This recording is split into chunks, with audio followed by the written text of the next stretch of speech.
Hello. कक्षा 11वीं अर्थशास्त्र के अंतर्गत हम लोग भाग 2 का अध्ययन कर रहे हैं और भाग 2 में से उसका जो प्रथम अध्याय है, स्वतंत्रता की पूर्व संध्या पर भारतीय अर्थव्यवस्था, इसका अध्ययन कर रहे हैं। और पिछले वीडियो में हम लोगों ने देखा कि जब भारत को स्वतंत्रता प्राप्त हुई तो उसकी जो अर्थव्यवस्था थी वो कैसी थी। वो उसके दो बिंदुओं को हम लोगों ने देखा था। पहला देखा था कि अर्ध विकसित अर्थव्यवस्था थी, बहुत निम्न स्तर की अर्थव्यवस्था हो गई थी। और दूसरा हम लोगों ने देखा था कि गतिहीन अर्थव्यवस्था थी। आज तीन और अर्थव्यवस्था के प्रकारों को देखेंगे जो स्वतंत्रता प्राप्ति के समय थी। एक तो थी अर्ध सामंती अर्थव्यवस्था, घिसी हुई अर्थव्यवस्था, और एक हम लोग देखेंगे विच्छेदित अर्थव्यवस्था।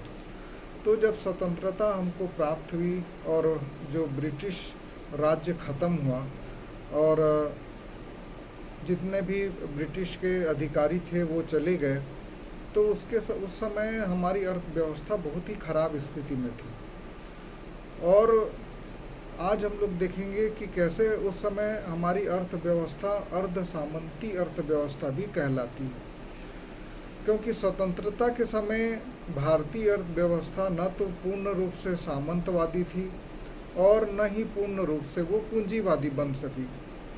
तो ये एक मिश्रित अर्थव्यवस्था थी जिसमें आधा सामंतवाद था और आधा लोकतंत्र था।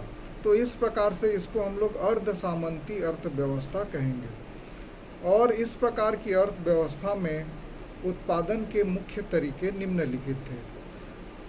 पहला था सामंतवाद। सामंतवाद का मतलब है कि अंग्रेज़ों जब यहाँ पे शासन किया उन्होंने 200 वर्षों तक, तो उन्होंने जमींदारी प्रथा को प्रारंभ किया और भूमि के जो स्वामित्व के अधिकार हैं वो जमींदारों को दे दिया।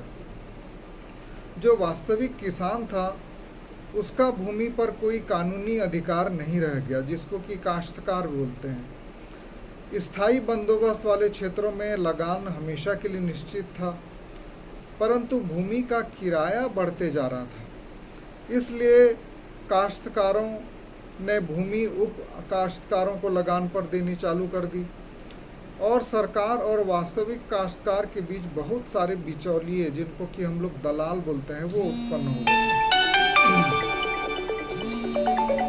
तो इस प्रकार से काश्तकार व्यवस्था आ गई।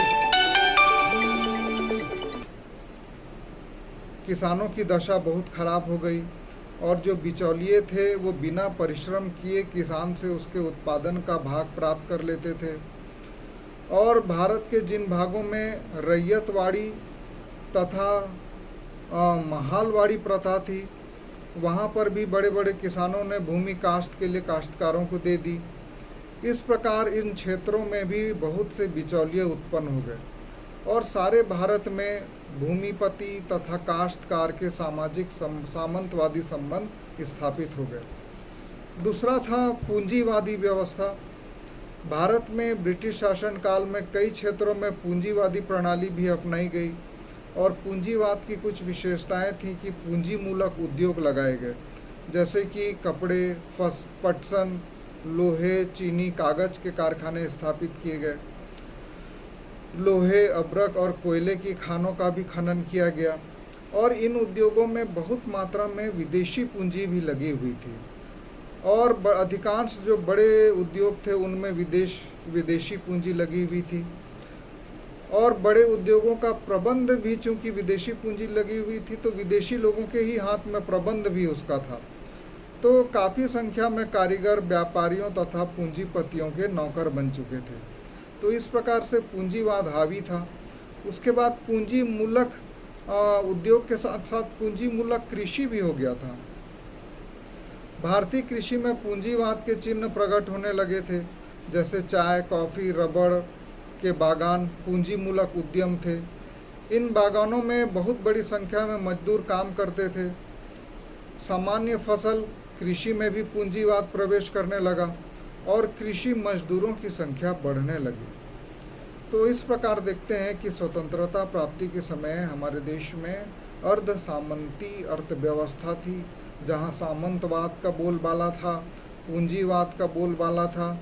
पूंजी मूलक उद्योगों में भी अधिकांश जो पूंजीपति थे वो विदेशी थे, और कृषि में भी पूंजी लगाई गई विदेशियों के द्वारा और बड़े बड़े उद्योगपतियों के द्वारा। और हमारे देश के जो वास्तविक लोग हैं वो मात्र एक मजदूर या श्रमिक बनकर रह गए। उसके बाद देखते हैं चौथी जो प्रकार था वो है घिसी हुई अर्थव्यवस्था। डेप्रिशिएटेड इकोनॉमी थी उस समय। स्वतंत्रता के समय भारतीय अर्थव्यवस्था घिसी हुई अर्थव्यवस्था थी। प्रत्येक अर्थव्यवस्था के साधनों का अधिक उपयोग करने से उसमें घिसावट या टूट फूट हो जाती है। हम भी जानते हैं कि किसी भी चीज़ को जब हम लोग ज़्यादा उपयोग करते हैं तो उसमें घिसावट आती है, टूट फूट होती है। लेकिन यदि उस घिसावट या टूट फूट को दूर करने का प्रबंध नहीं किया जाए तो पूंजी निर्माण की मात्रा कम हो जाती है। तो इसके फलस्वरूप क्या होता है, उत्पादन क्षमता भी कम हो जाती है। तो ऐसी अर्थव्यवस्था को घिसी हुई अर्थव्यवस्था कहा जाता है, अर्थात जो उपलब्ध क्षमता है उसका ज़रूरत से ज़्यादा इस्तेमाल करना और उसके बाद उन मशीनों का मेंटेनेंस भी नहीं करना, केवल उत्पादन करते रहना। तो इसको हम लोग घिसी हुई अर्थव्यवस्था बोलते हैं। और द्वितीय विश्व युद्ध के बाद भारतीय अर्थव्यवस्था एक घिसी हुई अर्थव्यवस्था बन गई थी। विदेशी युद्ध के दौरान मशीनरी और अन्य औजारों का बहुत ज़्यादा उपयोग किया गया। इसके कारण से इनमें बहुत ज़्यादा घिसाई और टूट फूट हो गई। इन मशीनों का भारत में तो उत्पादन नहीं होता था, विदेशों से मंगाई जाती थी, और युद्ध के कारण विदेशों से मशीनों का आयात करना संभव नहीं था। इसलिए भारत के काफ़ी उद्योगों की जो मशीनें हैं वो ख़राब हो गई, बेकार हो गई, और इनकी उत्पादन क्षमता बहुत कम हो गई, और कई की तो उत्पादन क्षमता ख़त्म हो गई। और युद्ध के दौरान भारत ने अंग्रेज़ों तथा मित्र देशों को बहुत अधिक वस्तुओं का निर्यात किया, और इसके बदले में भारत को स्टर्लिंग करके एक ब्रिटेन की करेंसी है वो तो प्राप्त हुई, परंतु देश की वास्तविक पूंजी के कारण देश की जो उत्पादन करने की क्षमता है वो कम हो गई। तो उस समय हमारे देश की अर्थव्यवस्था घिसी हुई अर्थव्यवस्था हो गई थी, क्योंकि मशीनों का रख रखाव और उनका प्रतिस्थापन नहीं किया गया। उसके बाद पांचवा जो हम लोग देखेंगे कि विच्छेदित अर्थव्यवस्था या भारतीय अर्थव्यवस्था पर देश के विभाजन का क्या प्रभाव पड़ा। विच्छेदित अर्थव्यवस्था इसलिए कहा जाता है क्योंकि स्वतंत्रता के समय जो भारत देश था वो दो भागों में बंट गया, एक तो भारत और दूसरा पाकिस्तान, इसलिए इसको विच्छेदित अर्थव्यवस्था भी कहा गया। तो इसका हमारे देश पर क्या प्रभाव पड़ा इसको हम लोग देखेंगे।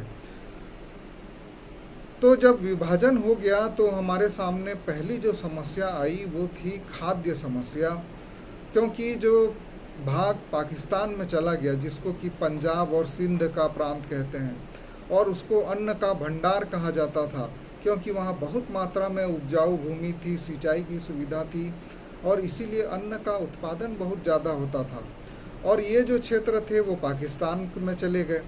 तो इसके कारण हमारा जो देश जो निर्यात करता था खाद्यान्नों का, वो केवल अपनी ही पेट भरने के लिए अनाज का उत्पादन करने लग गया, बल्कि उसकी भी कमी पड़ने लग गई। दूसरा जो बात हुई वो है कच्चे माल की समस्या हुई विच्छेदित अर्थव्यवस्था के कारण।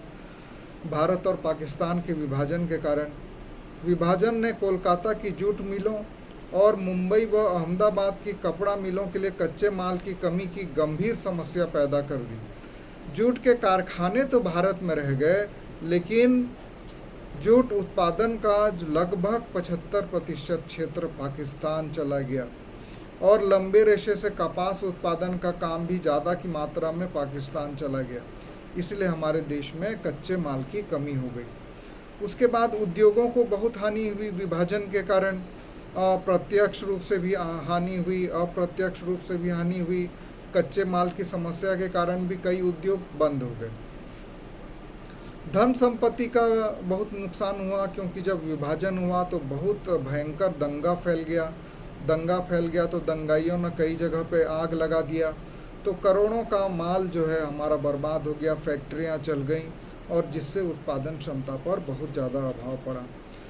परिवहन संबंधी कठिनाई आई क्योंकि जब विभाजन हुआ तो लगभग 9,000 किलोमीटर रेलवे की लाइन वो पाकिस्तान चली गई और हमारे देश में कोई खास हमको रेल लाइन नहीं मिला। उस समय विकास भी नहीं हुआ था, इसलिए परिवहन संबंधी कठिनाइयाँ भी आ गई। उसके बाद कुशल कारीगरों की कमी हो गई। भारत विभाजन के पहले बहुत बड़ी मात्रा में मुस्लिम कारीगर हमारे यहाँ थे, परंतु विभाजन के बाद वो पाकिस्तान चले गए। उसके कारण बाज़ार भी संकुचित हो गया क्योंकि अधिकांश बाज़ार पाकिस्तान के क्षेत्र में चले गए, आधे से ज़्यादा। और विदेशी ऋण की भी हमारे देश में समस्या हो गई क्योंकि जो संपत्तियों का बंटवारा हुआ उसके कारण पाकिस्तान को 300 करोड़ का भुगतान पाकिस्तान को भारत को करना था, 300 करोड़ रुपया, जो पाकिस्तान ने आज तक भारत को नहीं दिया है। तो इस प्रकार से स्पष्ट हो जाता है कि हम लोगों को स्वतंत्रता के बाद एक ऐसी विरासत मिली जो कि अनेक बीमारियों से ग्रसित थी, बहुत सारी समस्याएं थीं और अभी तक हम लोग उससे धीरे धीरे उबर रहे हैं।